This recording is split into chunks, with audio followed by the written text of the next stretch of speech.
नमस्कार साथियों, good evening. कैसे हो आप सब लोग? आई होप कि सब लोग अच्छे होंगे।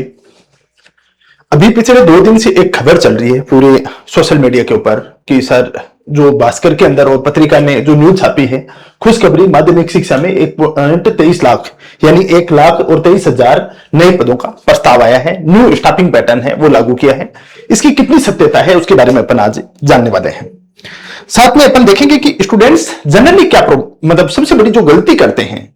अभी स्कूल व्याख्याता पेपर हो चुका है और ऐसे ऐसे स्टूडेंट को देखा है जिनकी तैयारी बहुत अच्छी थी, वो डिजर्विंग कैंडिडेट थे, वो मतलब 100% उनका सिलेक्शन होना चाहिए था, मतलब देखा जाए तो ओवरऑल, लेकिन उनका नहीं हो रहा है। कुछ ऐसे स्टूडेंट है जिन्होंने लेट तैयारी की थी, लेकिन एक कॉमन प्रॉब्लम है वो सब लोगों के अंदर देख के आए हैं कि उनके अंदर एक जो जनरल जो प्रॉब्लम है जो 90% स्टूडेंट हैं उनमें देखने को मिलती है, उसके बारे में अपन चर्चा करेंगे। पहले इसके बारे में देखते हैं कि ये क्या खबर है। ये खबर भास्कर के एक्सक्लूसिव न्यूज है, ऐसी पत्रिका की एक न्यूज आई है, उसमें भी है। दोनों न्यूज़पेपर हैं जो राजस्थान के प्रमुख न्यूज़पेपर हैं, उन्होंने ये खबर छापी है। तो ये स्टाफिंग पैटर्न क्या है, सच्चाई क्या है इसमें, कि क्या ये न्यूज़पेपर किसी कोचिंग वालों ने डलवाई है? तो कोचिंग वालों के डलवाने से दोनों न्यूज़पेपर तो नहीं डालेंगे, और कोचिंग वालों के पास इतना जो आजकल ऑनलाइन का जो जमाना चल रहा है, तो इसके अंदर इतना जो कार्टर सिस्टम है वो है नहीं, वो डलवा सकते हैं। डाला उन्होंने अपने हिसाब से, जो चीजें इनके पास इंफॉर्मेशन नहीं है उनको एक बार देखते हैं। पहले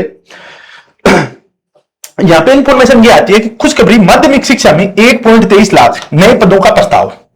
इसमें क्या हुआ कि 1,23,000 नए पद हैं वो सर्जित होने वाले हैं। कैडर सिस्टम शुरू होगा, स्टाफिंग।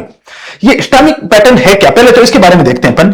तो देखो, इन्होंने बहुत अच्छे से एक्सप्लेन किया है कि स्टाफिंग पैटर्न वह व्यवस्था है जिसके आधार पर यह तय किया जाता है कि किसी स्कूल में विद्यार्थियों की संख्या, कक्षाओं, विषयों और प्रशासनिक जरूरतों के अनुरूप कितने शिक्षक, प्रधानाचार्य, पुस्तकालय अध्यक्ष और अन्य कर्मचारी होने चाहिए। मूल रूप से ये कुछ नहीं है, ये एमईपी है, न्यू एजुकेशन पॉलिसी है 2020। उसके अंदर जो रेशियो वगैरह है उसके आधार पे ये चीजें हैं वो तय की जाएंगी। भाई ये कितना जो होना चाहिए पूरा पूरा, टीचर कितने हैं, पुस्तकालय अध्यक्ष कितना है, उतना है, प्रधानाचार्य है या नहीं है, उसमें प्रॉपर जो शिक्षक छात्र अनुपात है वो इसके अंदर संतुलित है नहीं, ये सब चीजें इसके अंदर देखी जाएंगी। नई भर्तियों का इंतजार कर रहे युवाओं के लिए स्टाफिंग पैटर्न नई उम्मीद बन सकता है। माध्यमिक शिक्षा विभाग में 11 साल बाद स्टाफिंग पैटर्न करने की तैयारी है। इससे यहां पदों की संख्या में बड़ा बदलाव होगा। विभाग में 1,23,186 पद बढ़ाने का प्रस्ताव है, जो वर्तमान में स्वीकृत पदों का करीब 32% है। इससे पहले वर्ष 2015 में स्टाफिंग पैटर्न हुआ था। विभाग की ओर से तैयार किए गए स्टाफिंग पैटर्न के प्रस्ताव के अनुसार वर्तमान में स्वीकृत पद 3,92,431 है। वर्तमान में इन पदों की तुलना में अब 5,15,617 पदों की जरूरत बताई गई थी। इतनी रिक्वायरमेंट है वर्तमान में। 15 के बाद में, अब 10 साल 11 साल के बाद में अभी 26 में हो रहा है। सबसे अधिक बढ़ोतरी स्कूल व्याख्याता और चतुर्थ श्रेणी के कर्मचारियों में प्रस्तावित है। वर्तमान में व्याख्याताओं के 55,114 पद स्वीकृत हैं, जबकि समीक्षा के बाद इसकी आवश्यकता 84,241 पद आंकी गई है। यानी व्याख्याता के 29,127 नए पद जोड़ने का प्रस्ताव है। मैं बताऊं आपको कि 29,000 हैं, वो क्या है, स्कूल व्याख्याता के नए पद इसके अंदर जोड़ने की बात की गई है। ठीक है। इसके अलावा चतुर्थ श्रेणी कर्मचारियों के 27,720 पद स्वीकृत हैं। ये सब चीजें आपको यहां पे देखने मिलेगी। और यह प्रस्ताव बेरोजगार युवाओं के लिए नहीं, सेवारत शिक्षक कर्मचारियों के लिए भी नई उम्मीद देकर आया है। इससे नई भर्तियां निकलेगी, पदोन्नति के अधिक अवसर मिलेंगे। यहाँ पे अब 29,000 पर तो नए सर्जित होंगे फर्स्ट ग्रेड के अंदर। तो क्या सर इतनी भर्ती आएगी 29,000 की या 25,000 की? देखो, सब पूरी भर्ती नहीं आने वाली है। इसमें प्रमोशन से सेकंड ग्रेड वाले हैं वो बहुत सारे स्कूल व्याख्याता बनेंगे, इसमें जाएंगे। इसमें लगभग मान के चलो कि 15,000, आधे के आसपास मान के चलो, आधा तो ज्यादा हो जाता है, लेकिन 40-50% है वो क्या होंगे, पदोन्नत होंगे। वो क्या होंगे, पदोन्नत होंगे। वो तो पदोन्नत होने वाले हैं। 15,000 के आसपास हैं वो पद अपने लिए सुरक्षित रहेंगे। तो इनके ऊपर भर्तियां हैं वो सरकार निकालेगी, उम्मीद है ये।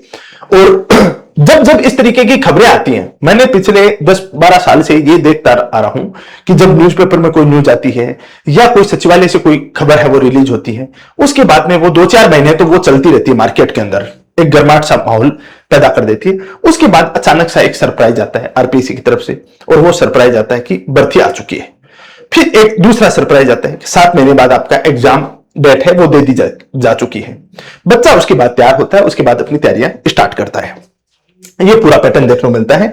ये खबर आप देख सकते हो, शिक्षा विभाग के विभिन्न संवर्गों में कैडर हैं, उनके स्वीकृत और कार्यरत पद और रिक्त पदों की बात करें अपन, वो जो अपन बात कर रहे थे, ये जो खबर देख रहे थे खुशखबरी माध्यमिक शिक्षा में, ये है स्टाफिंग पैटर्न के बाद इंक्रीज होंगे वो। ये जो आप यहां पे खबर देख रहे हो, ये है अपना साला दर्पण पोर्टल है, वहां पे ये खबर दे रखी है 1/7/2026 की। यहां पे अपन देखें, यहां पे जैसे प्राध्यापक स्कूल शिक्षा के विभिन्न विषयों की बात करें तो यहां पे रिक्त पद है 15,921। 15,921 पद तो ऑलरेडी रिक्त है इसके अंदर, तो ये बहुत बड़ा संख्या भाई। 15,921 पद हैं, वो तो क्या है फर्स्ट ग्रेड के अंदर, वो तो है फर्स्ट ग्रेड के अंदर, ठीक है। वहीं अपन सेकंड ग्रेड की बात करें तो सेकंड ग्रेड में है 51,700, 51,073 पद है, वो किस में है सेकंड ग्रेड में। तो 51,000 में भी मान के चलो कि थर्ड ग्रेड वाले बहुत सारे स्टूडेंट हैं, बहुत सारे जो अध्यापक हैं जिनका प्रमोशन होगा, लेकिन 30-35,000 पोस्टें इसमें खाली हैं। और इसके अंदर ये तो पहले की बात है, इसमें अब स्टाफिंग पैटर्न करने के बाद इनमें और इंक्रीज होगा। वो इंक्रीज होने के बाद में एक बहुत बड़ी बंपर भर्ती आने वाली है, ये तय मान के चलो। अब ये भर्ती कब आने वाली है सर? देखो, इस चीज की खबर ना तो मेरे पास है, ना आपके पास है, ना किसी थर्ड पर्सन के पास है। और जैसे ही थर्ड पर्सन के पास आएगी तो अपने पास भी आ जाएगी, आपके पास भी आ जाएगी। लेकिन अभी खबर बिल्कुल भी नहीं है, खबर नहीं है। लेकिन एक बात अपन चर्चा करते हैं। अभी मैंने बोला 90% बच्चे एक गलती करते हैं, कॉमन मिस्टेक। 90% स्टूडेंट क्या करते हैं, कॉमन जो गलती करते हैं, वो कॉमन गलती क्या होती है? वो क्या गलती होती है? वो होता है भर्ती का इंतजार। बाई चांस भर्ती नहीं आई तो क्या हो जाएगा? तो देखो, अब तक एग्जाम हैं वो होती आई है, टीचर्स की एग्जाम हुई है, विभिन्न अलग अलग आरएस की हुई, जो भी फील्ड है उसकी एग्जाम होती आई है, एग्जाम आगे भी होगी। यदि कोई इतना भी निराशावादी या अंधकारमय विचार रख ले कि यदि आगे भर्तियां नहीं आई तो ये स्कूलें कैसे चलेंगी, ये तो पॉसिबल नहीं है कि भाई, ये ऐसा तो नहीं है कि संविदा के ऊपर इनको शामिल करके उनसे चला देंगे या स्कूलें बंद कर देंगे, ऐसा तो पॉसिबल नहीं हो सकता। भर्तियां तो आना है, आएगी कब एग्जैक्ट डेट का किसी को पता नहीं है। लेकिन एक चीज कंफर्म हुई है पिछले 3 सालों के अंदर, पिछले 3 वर्षों के अंदर ये चीज है वो तय हो चुकी है 3 सालों के अंदर कि भाई आरपीएससी ने एक पैटर्न पकड़ा है। पैटर्न क्या पकड़ा है? पहला पकड़ा है सरप्राइज देना आपको। क्या देना आपको? सरप्राइज देना है। सरप्राइज यानी कोई मार्केट के अंदर कोई भी खबर नहीं है ना, कुछ भी। पहले क्या होती, कोई ना कोई बात लीक हो जाती थी। कांग्रेस गवर्नमेंट में ये देखने को मिलता था, वित्त विभाग से अब आरपीएससी को पहुंच चुकी है, कार्मिक विभाग, वित्त विभाग से कार्मिक विभाग को पहुंच चुकी है, कार्मिक विभाग से आरपीएससी को पहुंच चुकी है। ये कोई ना कोई खबर बाहर लीक कर देता था। लेकिन बीजेपी गवर्नमेंट की ये चीज बहुत बड़ी है। यहां मुख्यमंत्री बनाते हैं तो सरप्राइजिंग बनाते हैं, मंत्री बनाया जाता है तो सरप्राइज दिया जाता है, किसी को विधायक एमपी की टिकट दी जाती है तो सरप्राइज दिया जाता है, दावेदार साइड में बैठे रहते हैं। ये आप अपने आसपास नजर उठा के देख लो। अच्छी अच्छी पोस्टों पे लोगों को लगाते हैं, सरप्राइज दिया जाता है। वैसे भर्तियों का क्या दिया जा रहा है? सरप्राइज दिया जा रहा है। भर्तियों के अंदर पिछली बार स्कूल व्याख्याता की भर्ती किसी ने सोचा ही नहीं था। पहली बात, ये ट्रेंड आप देखने की कोशिश करना। पहला है कि उसकी टोटली क्या दिया गया था? सरप्राइज। असिस्टेंट प्रोफेसर की पीछे भर्ती आई थी, टोटली उसमें क्या दिया गया था? सरप्राइज दिया गया था। उसके अंदर उसमें पूरी की पूरी चीजें हैं कि उसमें एक तरह से सरप्राइज दिया गया था। यह पैटर्न आप देख सकते हो। अचानक भर्ती आती है, किसी को पता ही नहीं चलता है। दूसरा पैटर्न, भर्ती आती है, उसके 10-15 दिन के अंदर अंदर आरपीएससी डेट घोषित करती है, और वो डेट घोषित करने के बाद में एग्जैक्ट डेट पे एग्जाम भी करवाती है। फिर चाहे उनको कोर्ट में जाना पड़े, डीबी में जाना पड़े, कहीं जाना पड़े, लेकिन वो उसको एग्जाम करवाती है। उसके अंदर किसी प्रकार का वो संशोधन नहीं करती है। ये पैटर्न पिछले 3 साल से एग्जैक्ट आप देख रहे होंगे। यही पैटर्न आपको देखने को मिल रहा है, ये सेम एग्जैक्ट पैटर्न है, वो देखने को मिल रहा है। चौथी चीज इसके अंदर क्या है? बच्चे एक मतलब जैसे एग्जाम वो चेंज करवाने के लिए भी बच्चे जाते रहते हैं कि भाई कोर्ट में चले गए, कहीं चले गए, तो ये इसके अंदर किसी प्रकार का चेंज है वो नहीं करती है। इस चीज को आप देख पा रहे होंगे, पूरी पहले से पूरी क्लियरिटी है वो लेकर आ रही है इसमें।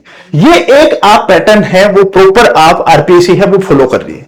तीसरा, आरपीएससी के पैटर्न पे अपन चर्चा करें तो आरपीएससी वर्तमान में क्या कर रही है? आरपीएससी पेपर टफ बना रही है, बच्चों को बाहर निकालें, ज्यादा से ज्यादा पेपर फर्स्ट में निकालें, पेपर सेकंड में निकालें, कैसे भी करके पेपर का स्टैंडर्ड है वो बढ़ा रही है। फैक्चुअल चीजें पूछ रही है, विचित्र टाइप के फैक्ट पूछ रही है, कॉन्सेप्चुअल चीजें पूछ रही है, कथन खाना पूछ रही है, डाइवर्सिटी ला रही है पेपर में। पहले केवल और केवल सीधे सीधे प्रश्न पूछे जाते थे, नहीं, अब टेढ़े पूछने का मतलब ये नहीं है कि उल जुलूल पूछ लिया, लेकिन वो ढंग के प्रश्न पूछ रही है, उनमें से चीजें कई उल जुलूल भी पूछ रही है, वहां पे आपको स्मार्टनेस की आवश्यकता होती है। ये चीजें आपको पूरी की पूरी पैटर्न है वो आरपीएससी के पैटर्न में आपको देखने को मिल रहा है। बच्चों ने आंदोलन करना बंद कर दिया, अब नहीं, उनको पता है कि आरपीसी वो चीजें नहीं करने वाली, बात लीक नहीं हो रही है, बाहर कोई भी चीज है वो लीक नहीं हो रही है। इस पैटर्न को देख के बच्चा अभी उसी ड्रे पे चल रहा है। बच्चा क्या भर्ती आएगी, उसके बाद में कम से कम अपन को आराम से टाइम मिलेगा, 1.5-2 साल का, वो टाइम आरपीएससी नहीं दे रही है।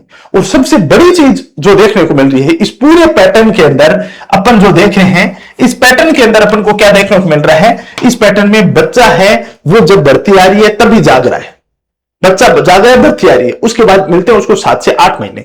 7 से 8 महीने में बच्चे से कंप्लीट तैयारी नहीं होती है। 7 से 8 महीने में क्या हो रही है, बच्चे से तैयारी नहीं हो रही है। सबसे इससे भी बड़ी बात आ रही है कि पद कम निकाले जा रहे हैं, फिर उनको इंक्रीज किया जा रहा है। पद क्या किए जा रहे हैं, पद कम निकाले जा रहे हैं। जब भर्ती आ रही है उस समय पद है आपके बहुत कम, बच्चा वहीं निराश हो जाता है। जो बहुत ज्यादा सीरियस है वो बच्चा उसके अंदर शामिल होगा। हर फर्स्ट ग्रेड के अंदर, असिस्टेंट प्रोफेसर में, सेकंड ग्रेड के अंदर, लैब असिस्टेंट के अंदर, कोई भर्ती उठा लो, हर भर्ती के अंदर शुरुआत के अंदर पद कम निकले आ जाते हैं और उसके बाद में उन पदों को क्या किया जाता है, इंक्रीज, या तो एग्जाम के जस्ट पहले या एग्जाम के बाद में। यानी बच्चा है वो सचेत हो ही ना सके, पहले से जो लंबी तैयारी कर रहा है वो बच्चा निकल रहा है। इस पूरा का पूरा जो कहानी अपन इतनी देर की पढ़ रहे हैं, इस कहानी का निष्कर्ष ये निकल रहा है कि लंबे समय तक सतत रूप से जो तैयारी कर रहा है बच्चा, वो एग्जाम निकाल रहा है। जिसका कॉन्सेप्ट क्लियर है, मेरे को तैयारी सेकंड ग्रेड की करनी है, मेरे को तैयारी फर्स्ट ग्रेड की करनी है, मेरे को तैयारी ईओआरओ की करनी है, मेरे को सब इंस्पेक्टर की, आप इन सब चीजों के बारे में एक लॉन्ग टर्म प्लान बनाना पड़ेगा आपको। जो शॉर्ट टर्म प्लान है ना कि जिसकी भर्ती आएगी उसकी तैयारी कर लेंगे, वो बच्चा हर जगह मात खा रहा है। वो कहीं ना कहीं लास्ट में जाके 10, 5, 2, 3, 5, 1, 2 नंबर से वो रह रहा है, वो सिलेक्ट नहीं हो रहा है। ये स्थितियां देखने को मिल रही है। तो आप पद देख के तैयारी मत करना, आप अपनी क्वालिफिकेशन, अपनी क्वालिटी, अपनी वीकनेस और अपनी स्ट्रेंथ है वो देख के तैयारी करना है।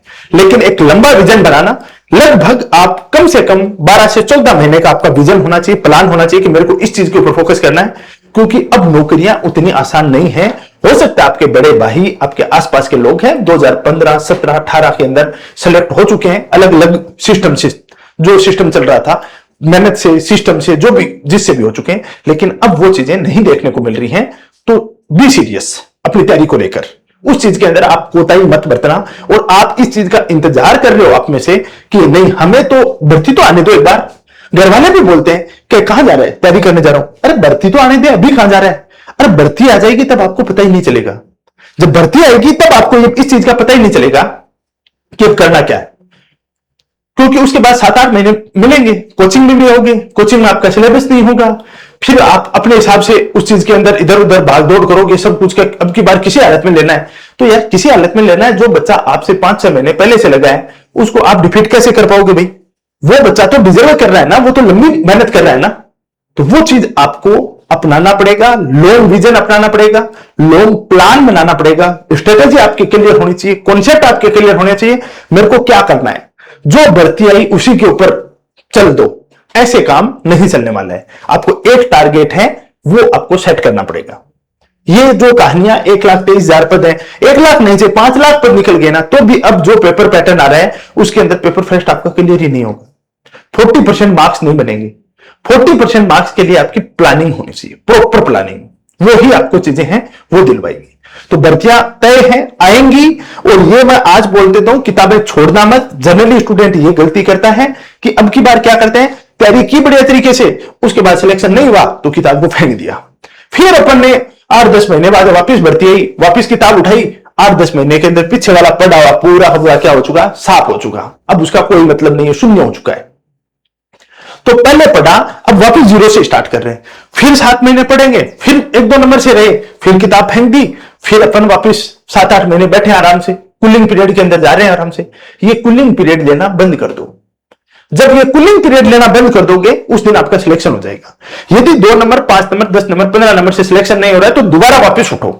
बहुत मुश्किल होता है, मुझे पता है। जब फेलियर के बाद में वापस कम बैक करना एक मुश्किल चीज होती है, लेकिन मुश्किल चीज जो कर पाता है सफल वही होगा भाई, सफलता उसी को मिलेगी, ये भी तय है।